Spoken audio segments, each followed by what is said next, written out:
Okay, so I started the recording. My name is Liz Hoy, and I work in the NASA Carbon Cycle and Ecosystems Office, which is helping to coordinate ABoVE. And for the last few years, our office has been working with the NASA Center for Climate Simulation to develop an ABoVE Science Cloud, and we've had that going since the beginning of the ABoVE campaign.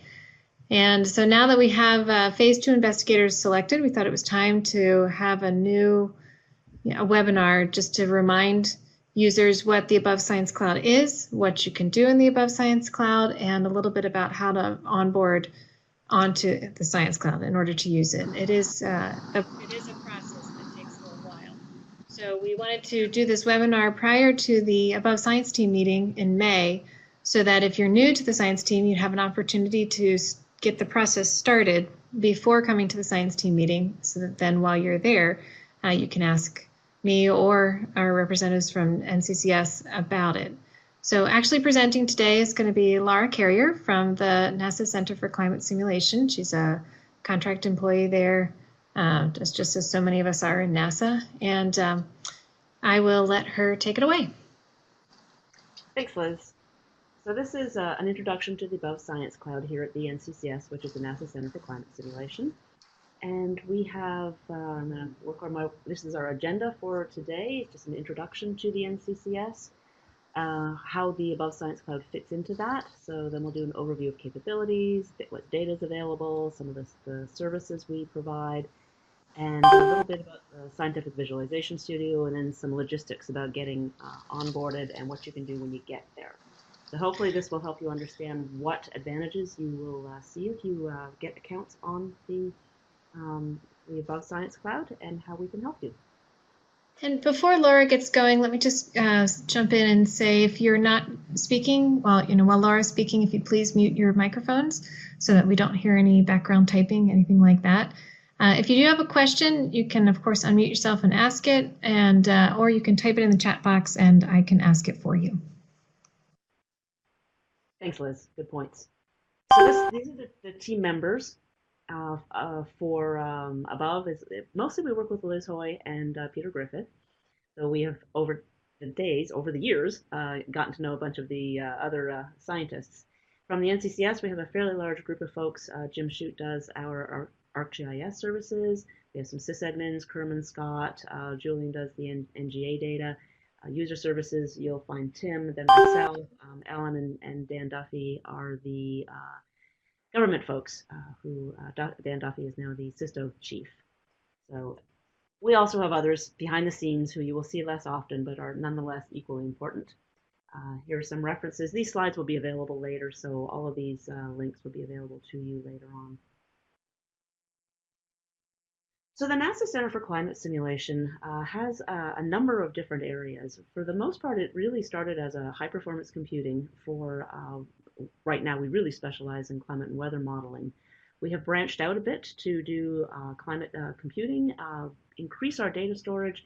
And of course, we also have networking, and we do security, as all organizations here do.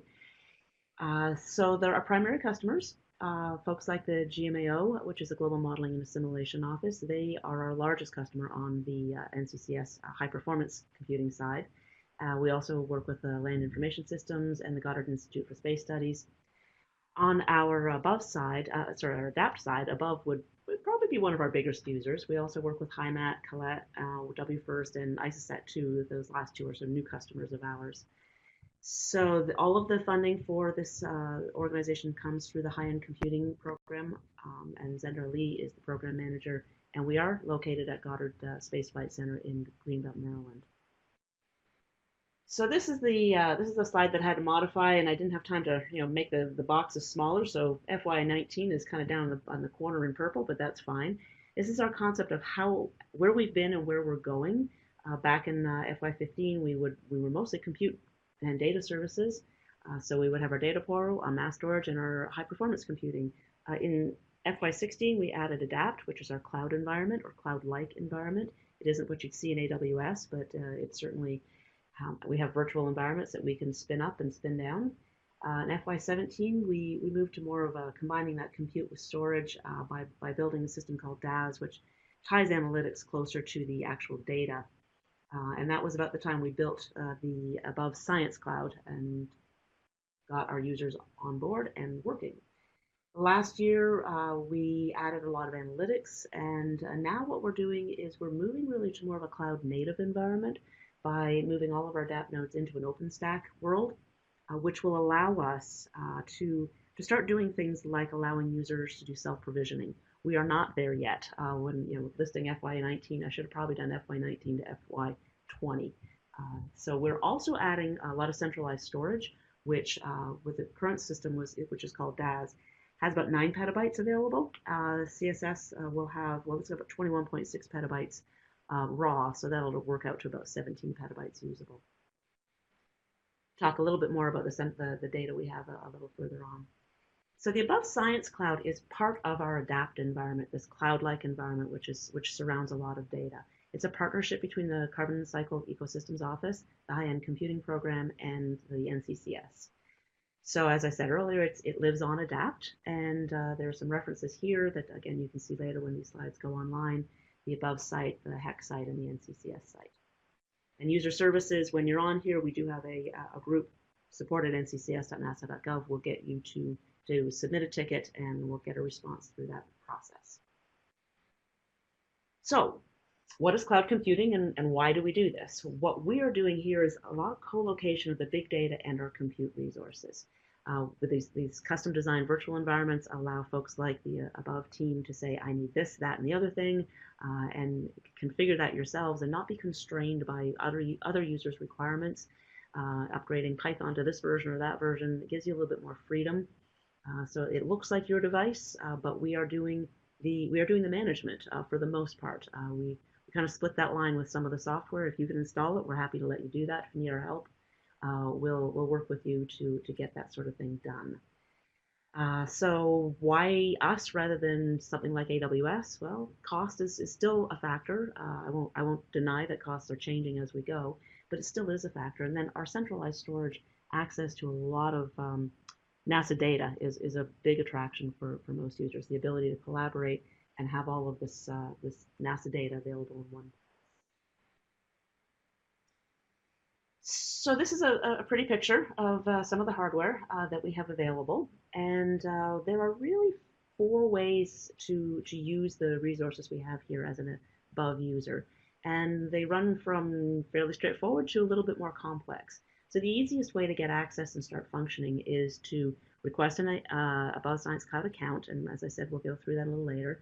And you just run jobs on the nodes assigned to the ABoVE team, which is 101 through 104. And that's fairly straightforward. You have access to the data, you can write your own code, and you can work there. If you have something that requires more compute, more memory, and in particular can be run in batch or has a lot of the ability to do what we would call embarrassingly parallel compute. So you can run it on multiple jobs and they don't need to talk to each other. Then you can submit batch jobs using the scheduler called Slurm to the Beyond nodes, and there are now 101 through 125. And we do have documentation online. We're working to improve that. I'll talk about that a little bit later as well, to do that sort of work. If you get to the point where you're like, wow, this is great, but I really want to do something unique, we can work with you to do a customized VM. So if you have a workflow that's particularly unique or particularly challenging with respect to security requirements or very CPU intensive, then we can work with you to get that done. One of the last things we have found is that sometimes the workload really does need to take advantage of Discover, our traditional HPC environment. It needs to do MPI, so the message process passing is something that would really, really help. Or there's just a ton of single CPU jobs that you need to run, like creating DEMs. I know Liz is very familiar with doing that process, and we moved them over to Discover to facilitate that and get it done faster than it would have been done on Adapt. And we have some examples later on of all of the different projects that have made those choices. So here are some of the capabilities that we have. I've touched on some of them already. So you can see on the right-hand side of this chart some of the configuration options with how much RAM and the networking and the number of cores, etc. But we do have persistent data services. So those are forward-facing things, which would be um, uh, ArcGIS, ESGF you're less likely to use, but HTTPS services, thread servers, etc. So we have those available. We also have databases, which are available. And remote visualization, we have a couple of options. What we're working on right now is actually getting Jupyter Hub in place.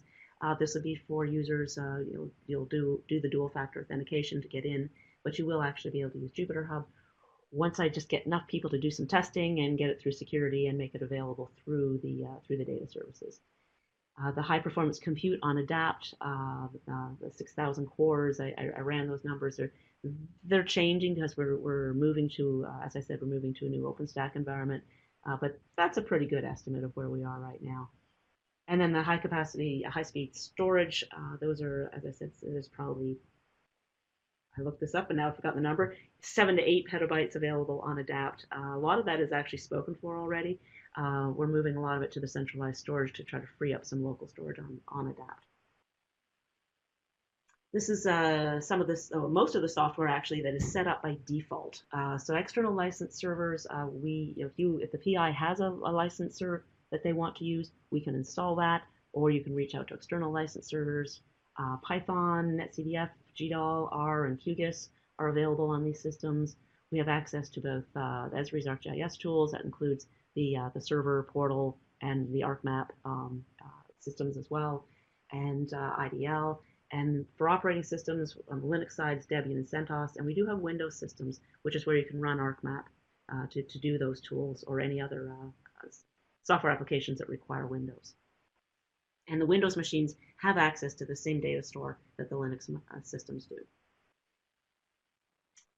So this slide really kind of talks about one of the driving factors for doing this, why we're putting all this storage here, is how long it takes to download data to your systems versus just coming in here and using it. There's some numbers on the side you can all read. I'm not going to read them to you. But this was the reason we started this, is because users were really struggling with that data wrangling piece. You get a project, you get money for a project, and you spend 70% of your time collecting the data, and then the rest on science. Trying to improve your ability to spend time on science as opposed to moving data from one place to another. So we use our high-speed networks, and our goal is to bring as much data here that makes sense for the organization or to collaborate with.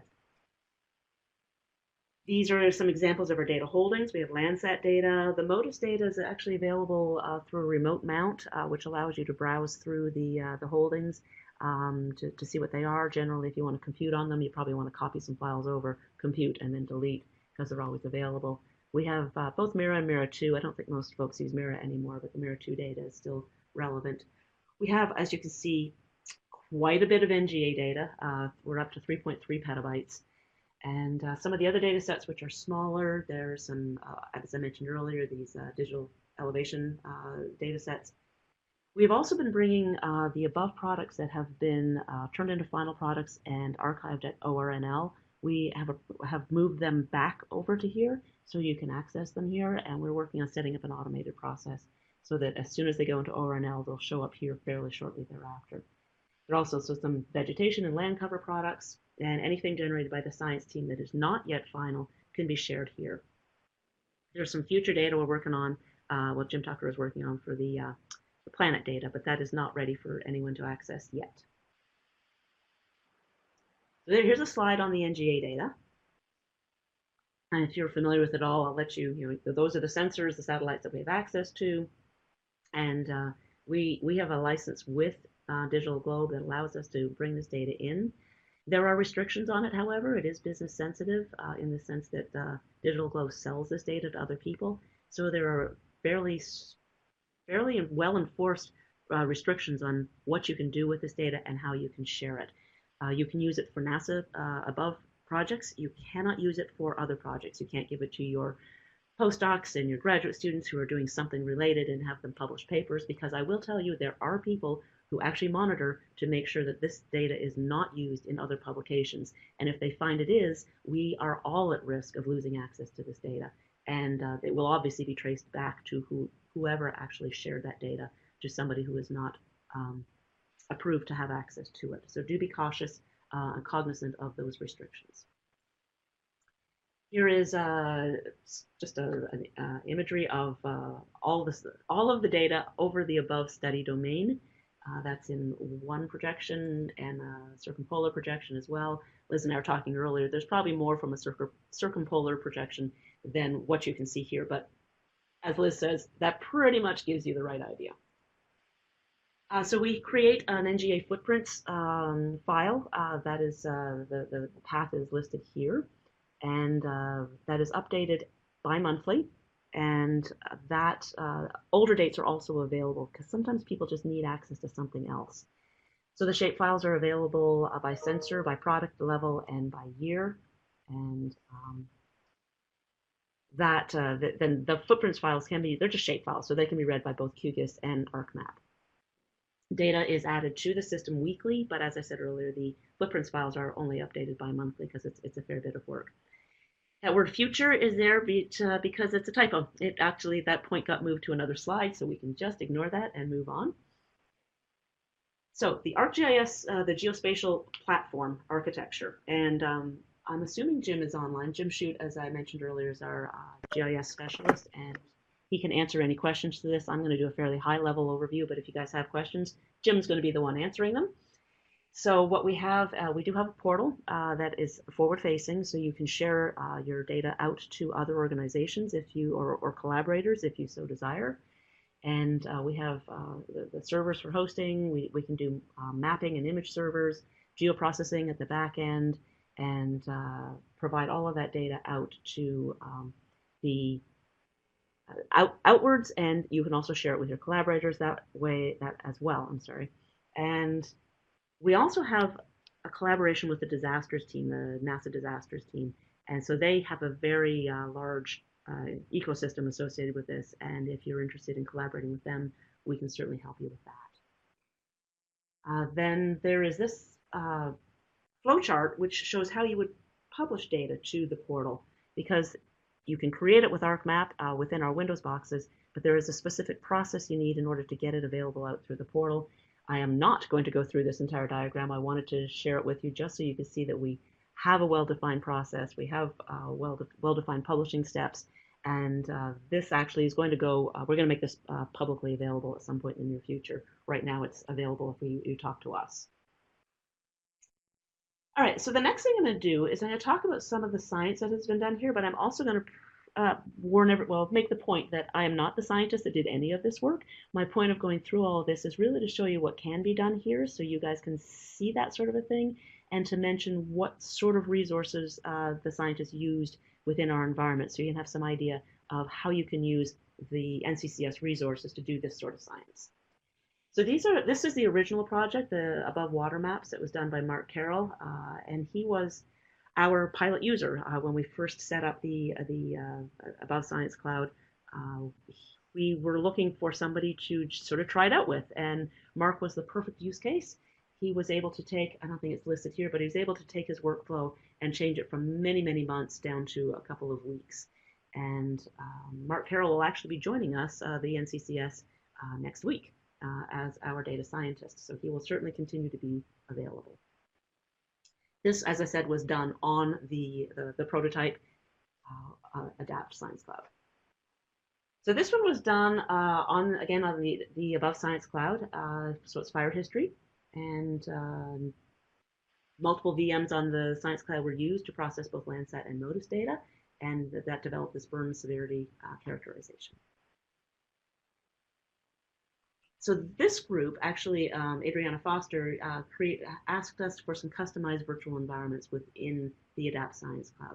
So we did set that up for her. She was at the University of Virginia, I believe, at the time, and she did these simulations, and there's some numbers there for how much faster this was when she was able to pull this into Adapt, and she was really pretty excited about that.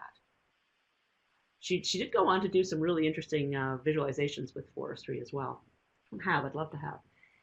This one in particular shows the use of the Landsat and MODIS data to create albedo and fire combustion across the above domain. And again, it was done on the Science Cloud. Another Science Cloud example of forestry patterns with the NGA data. using multiple VMs and the AIM stereo pipeline, processing the digital elevation models. This particular workflow got moved to Discover to get more compute resources. It was sort of overwhelming what ADAPT had to offer, and so it got moved over to Discover and worked quite successfully there. Okay, I'm going to spend just a minute or two here. The part of the office that NCCS sits in, which is actually the SISTO office, is the Scientific Visualization Studio, and they are a wonderful organization that does fabulous visualizations, and they are available to support the ABoVE project. It would require some funding to actually get them to get engaged, but once they create these visualizations, they really, really are quality. And I'm going to move to the next slide to talk a little bit. Horace Mitchell is the lead there, and there's information on what their website is and his contact information. This shows you a little bit about the kinds of things that they can do. So the Hyperwall Science on a Sphere 3D visualizations are frequently used. Here, if you ever get an opportunity to come here, we have a VisWall, and the SVS visualizations play on there all the time. Oftentimes, if you see NASA imagery in the media, the public media, a lot of it actually comes from the SVS. So there are other things that they do, web work and other media just to produce, to share out there. And they also, of course, are involved in the latest and greatest social media, mobile apps, all those sorts of things. So keep that in mind as you're working forward. If you want to advertise your work, to create the opportunity for future funding, this is a great way to do that. All right, so from a logistics point of view, gaining access. This link here, Jessica, who is now back on leave, I'm sure Liz is happy to see her back, does a really good job of shepherding accounts through the process. This is not a simple process for people who don't already have NASA accounts. It does take a while. There are a lot of steps, and there's a lot of dependencies on a lot of different groups. So working with Jessica to get all of those steps completed is your best avenue for being ready to go when that account request actually gets to the NCCS. So take a look at that link. Some of the steps you need to deal with are just getting a NASA identity to start. And there's IT security training, which has to happen. There's dual factor authentication here, so you will need to have an RSA token. That could either be a physical token that gets mailed to you, or you can do a soft token on your phone. There's an optional signed NGA paperwork if you are going to, well, it's optional, because if you're not going to use NGA data, you don't need to sign it. It's not optional if you are going to use NGA data, because then you are required to fill out this paperwork. With that paperwork, you do have to specify what domains you're going to work with. The ABoVE domains are fairly obvious, and that needs to get signed and resubmitted back to us. The steps, I will say, requires a lot of back and forth. So sometimes what we see is a request comes in, and the user just expects to see, okay, now here's your account. But there's a lot of, okay, now you need to fill this out. Now you need to fill that out. Every time that step occurs, it's really important that your users are aware that if they don't do it quickly, a couple of things can happen. One is the entire request can get canceled, and then you have to start over again. So once you start this process, you do have to pay attention to it to work it all the way through to the end when you have a password on the ABoVE Science Cloud. Because otherwise it already takes a really long time. Got to push it through. We will help as much. Jessica will help as much. She does a wonderful job, and we will help where we can. On the ABoVE page there also. Liz? I just want to echo what Laura's saying. It is a process to get access to the Science Cloud, and we have been able to do this for over 100 users from ABoVE have access to the Science Cloud. In some cases, we've been able to work to get foreign nationals access to the Science Cloud too, from even designated countries access to the Science Cloud. But it is a process, so if you do want to start it, don't delay. If you want to be on by the summer and processing data, you should start the process now. That website that Laura lists here, the above.nasa.gov/sciencecloud_setup, there are like 5 main steps that you go through, and they're all listed right there, and you can kind of follow them through. It starts out with emailing either me or Jessica Buzzard, who's part of our group, with your information, and she'll start to get you set up. But please do give it a try. Exactly. Thanks, Liz. there's other information that we have on the NCCS website. Again, the link is listed there. We have more information we are going to put online shortly. Hopefully in early May there'll be more stuff, but right now it includes things like how to log in, where the data is located, information about working from the Windows boxes, a FAQ on various above things, including orthorectification instructions. The additional information we're hoping to add are things like how to use Slurm and some of the other software that is already installed, maybe some information about what to do if you have a MATLAB license, but that's always a challenge. So take a look there as well. We're always interested in more. If you want to see things that aren't there, please share that with us. It might not get up there immediately because there's a bit of a process that needs to happen for it to get through here, but mostly making sure that the data the information we're providing is accurate. But we'd like to continue to update those pages, so please share with us anything that you think would be helpful. You don't have to tell us exactly how it's done, just, hey, it would be nice if we knew how to do such and such. A couple more steps on the user notes. This is directly from Tim Birch, who does the NCCS account request procedures, and he also complimented Jessica and all of the work that she does. But before you want to get an account to the NCCS, you need to have done your Saturn IT training and applied for an agency RSA secure ID token. Those steps are important. And then, as Liz mentioned earlier, for nationals we can work through them, but there's more paperwork. Big surprise there, but it can be done. All right, so some of the simple tasks here. If you want to connect to the Linux boxes, it's just an SSH to adaptlogin.nccs.nasa.gov. After that, you actually SSH to the ABoVE 101 through 104 nodes to get access to everything that you really, really want. The adapt login is really just the front door to come in. Lots of users who are not ABoVE users will come in that way and go to their own VMs. So it's really the front door. From there, you go to your adapt specific nodes. From those ABoVE nodes, that's where you can actually do things like submit Slurm jobs to the Beyond nodes. If you're coming in to look at the windows, there is a rather nice interface called Guac. It's Guacamole, actually, but the guac.nccs.nasa.gov will give you access. There actually will be a new version of that available soon, which will have the password process a little more integrated. So look for that in the next month or so.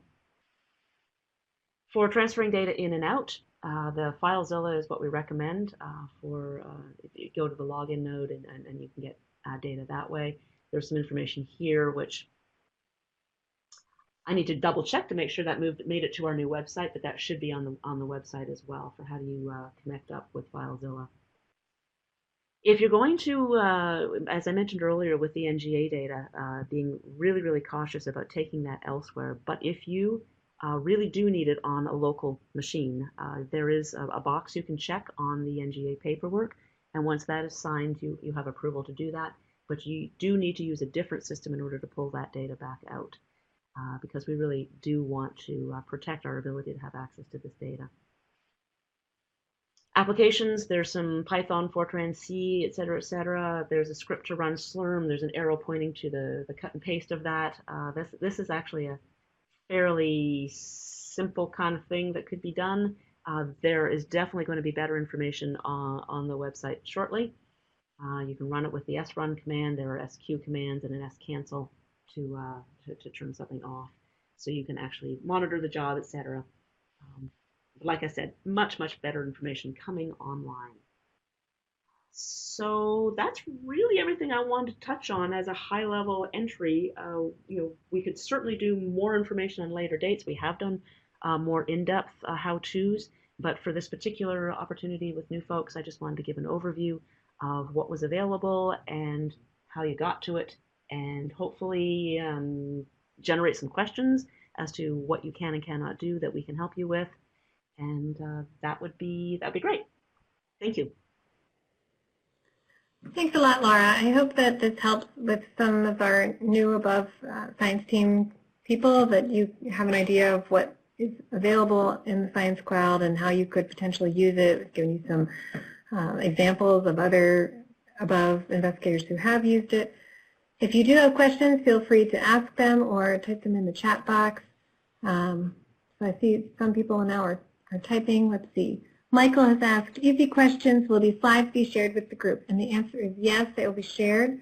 Let me, I'll show you where they're going to go. I'll put it in the chat box, the location where they'll be, and I'll try to get them up there by early next week. And there are a lot of other webinars here as well on this page.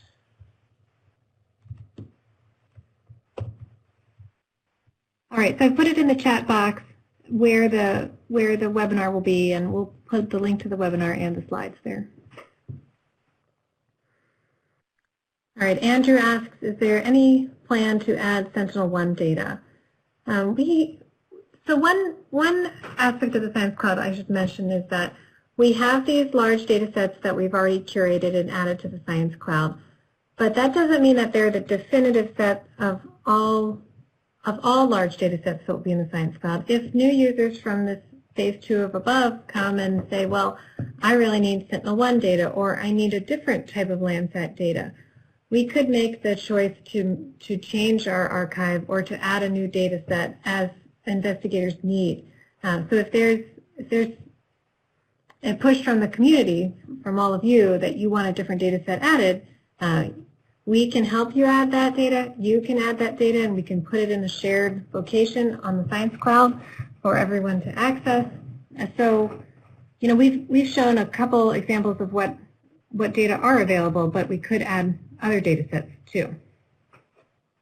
Right, and there's two ways to look at this. One is if it's a static data set that is not not dynamic, so it's just one and done. We can absolutely create a directory for any user to copy that in. And there's an att/pub repo on the Linux side where there's a lot of ABoVE data, and that's where all of the data is organized.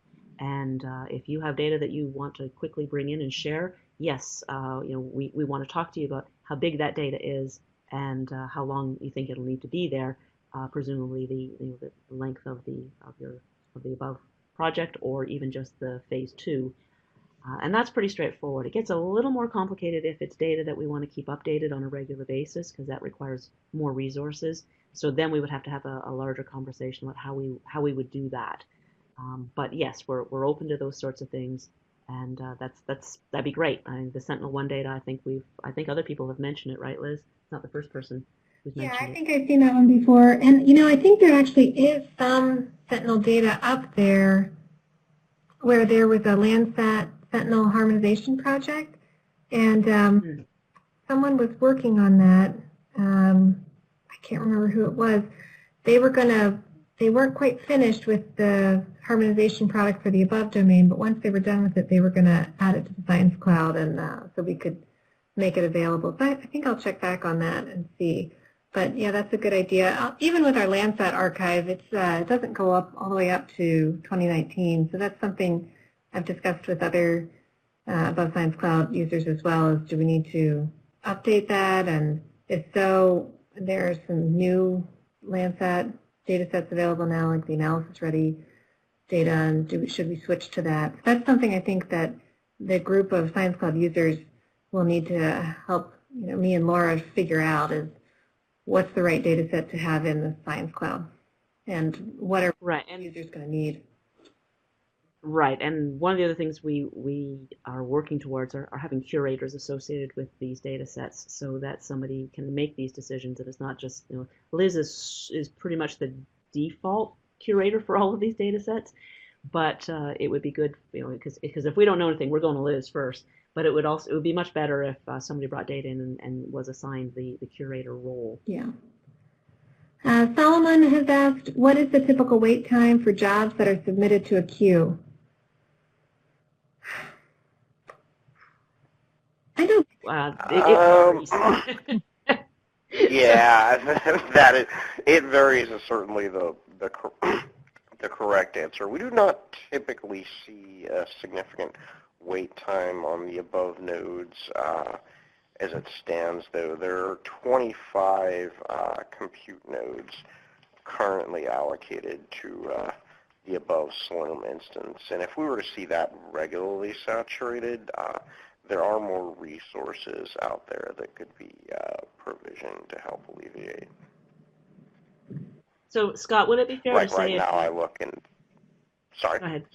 I was going to say, would it be fair to say if you submit a job and you see that it's going to wait for 4 hours, or what's the number of hours before it would be reasonable for them to send an email to support and say, I don't know that I should be waiting X number of hours?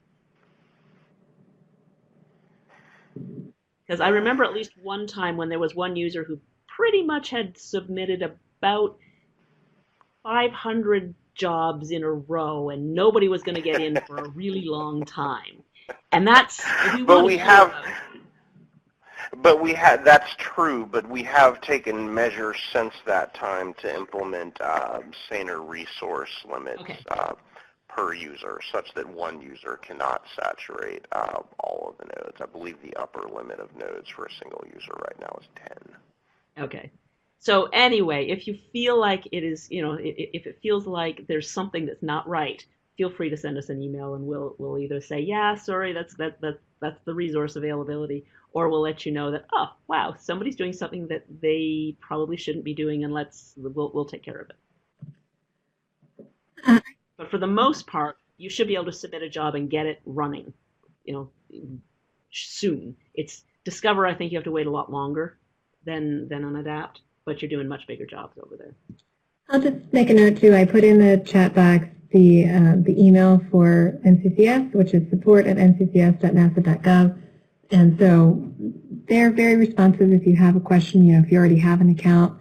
If you want to get an account, you should actually probably email me or Jessica Buzzard first. So I'll put my email in here too. And I can help you get set up with an account. Andy Fox has asked, can we run Docker containers on the system? So the kernel. Go ahead. Yeah, go ahead, the kernel. The kernel running on the Above and Beyond systems does permit utilization of containers in user space. So it is possible for you to do that. It's not an activity that we currently provide support for, though, and I believe Laura was about to elaborate on that. So yeah, we're struggling a little bit with some of this in terms of from a security perspective, because Docker does some things that our security folks don't like. But if they're, as Scott mentioned, if they're just running in user space, then we're working through some of this. So it would be interesting to have a conversation with what you're trying to do. There are some alternatives that we like a little better, like Charlie Cloud, that kind of a thing that might be the right answer in the long run. But for the most part, if you're running it in such a way that you're not accessing root or creating security issues, then we're probably okay with it. But it'd be good to have a conversation about it. We are one of our things that we are working on, is trying to understand how we can support this in a way that makes our security people less unhappy and gives you guys the functionality that you need.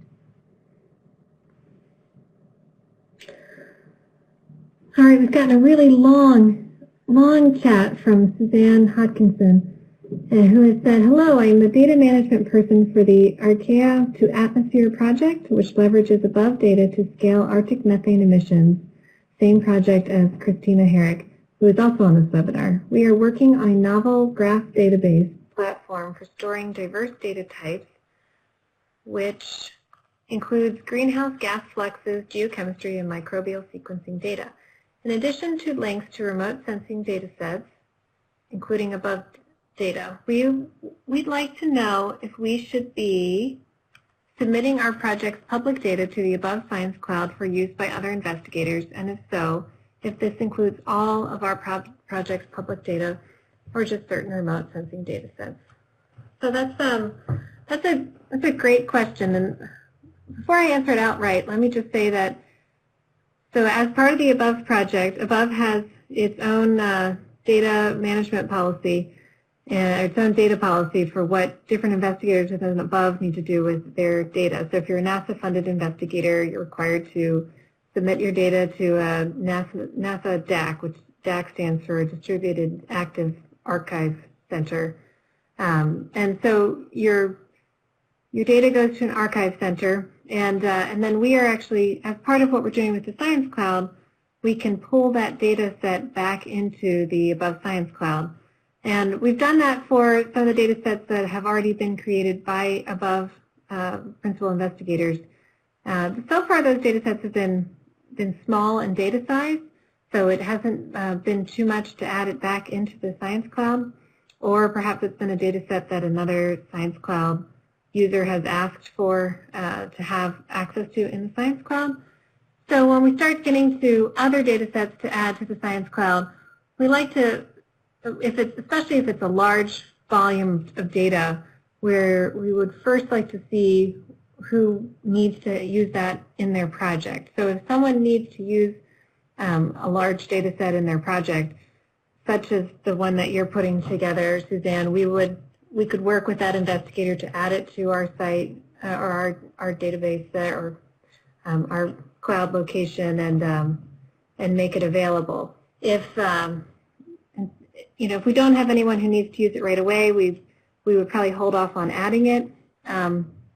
But I would say, so does your project, you already have publicly available data? Is this part of a NASA project that you're already archiving it at a NASA DAC?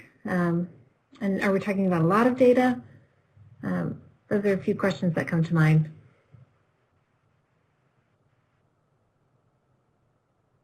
A few people typing there.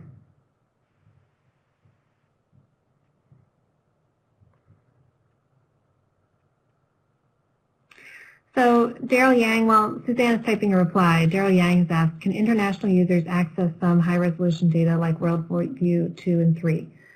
And so that's it's complicated. So we put together on the ABoVE website instructions page, which Laura mentioned, which I'll put in the chat box too. We have a little chart that shows who can access what, and maybe I can just share my screen and show it to you real quick. All right. Sure.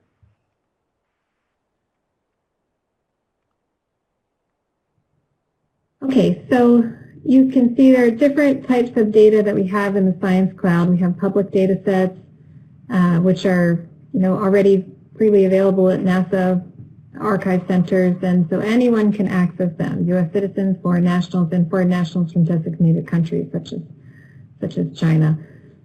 And then we have this science research data sets. These are products that one investigator on the Science Cloud might be creating, and that investigator wants to share it with another investigator already working on the Science Cloud. So yes, we can share those with anyone. But then when we get to this digital globe data, just due to our licensing restrictions, we're able to share that with U.S. citizens and foreign nationals, but not foreign nationals from designated countries. And NASA has a list of what those countries are. And it's the ones here in this column are who we can't share those data with. So you see Iran, North Korea. There's a couple other ones on there too. Maybe it's not that level 1, but maybe it's level 3. I don't know. Anyways, there's this list, and if you email us, we will work with you to see what you're allowed to access and what you're not, because there are unfortunately, some restrictions there, and that's just due to the licensing that we have to work through.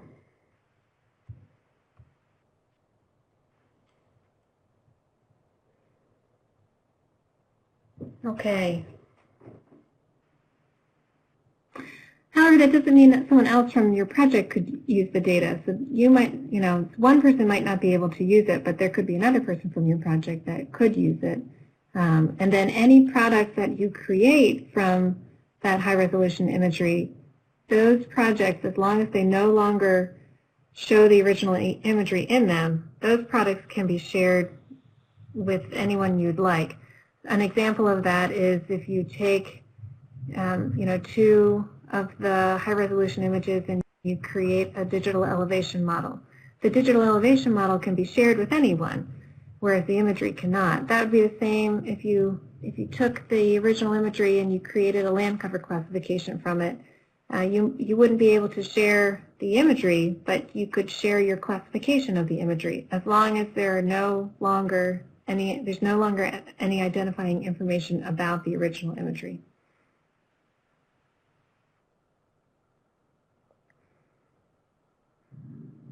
Okay, Suzanne, I don't see any follow-up from you about your data set. If you'd rather just email me offline, you can feel free to do that too. And let me stick this website about the Science Cloud setup here in the chat box as well.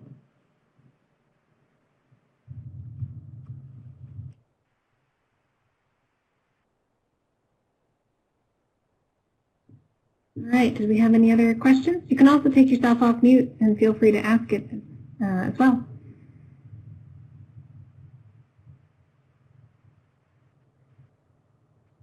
Okay, Suzanne's going to take her question offline.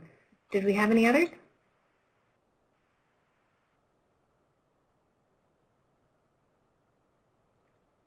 All right. Well, I want to thank Laura again for her presentation and this introduction to the Science Cloud. If anyone has any other questions, you can feel free to email us separately. And I would really encourage people to start getting their accounts set up now before the Science Team meeting. We'll have some more time to talk about the Science Cloud at the Science Team meeting and give you a few more statistics on its use and maybe a couple other cases where people have used it and successfully. But it is a little bit of a process to get set up, so now is a good time to get started before the field season comes and people are in and out a lot. So please feel free to talk with us and get set up. We're glad you're all part of ABoVE, and we want to keep this going. All right. Thanks, everybody. Thanks, Liz. See you in La Jolla.